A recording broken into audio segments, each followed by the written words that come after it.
खंगौदना थोलखिबा इरांगसिदा मसी खांगाबोक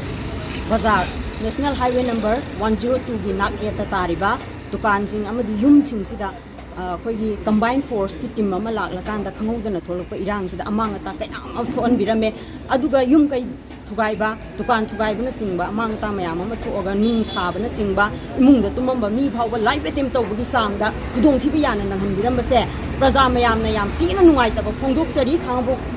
बाजार की लेरिबा प्रजा मयामसिना अदुगा लोइनना हाइरिबा अखोइगी प्रजा मयामसिबु ngakpi senbigadra haina thamjariba अखोइगी सिक्योरिटी फोर्स सिंगसिना ओइन ओनजलगा प्रजा मयामसिदु सुमाइना अटैक तौबिबसे अखोइगी लेरिबा कमिटी बाजार कमिटी की साइड तगी अमदी हाइरिबा खुंजागी साइड सिदगी याम पेंदबा नुंगाइतबा फोंदोकचरी अदुगा मरी लेनबा अथॉरिटी सिंगना हाइरिबा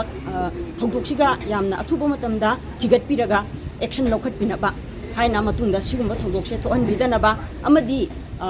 सिगुंबा थौदोकसिदा सेनरिबा मियोइसिंजिबु अथुबा मतमदा थिजन हुमजनबा तौरगा एक्शन लौखतपियु हाइना कमिटी की साइड अमदी खुंजा मयामगी साइड तगी थमजै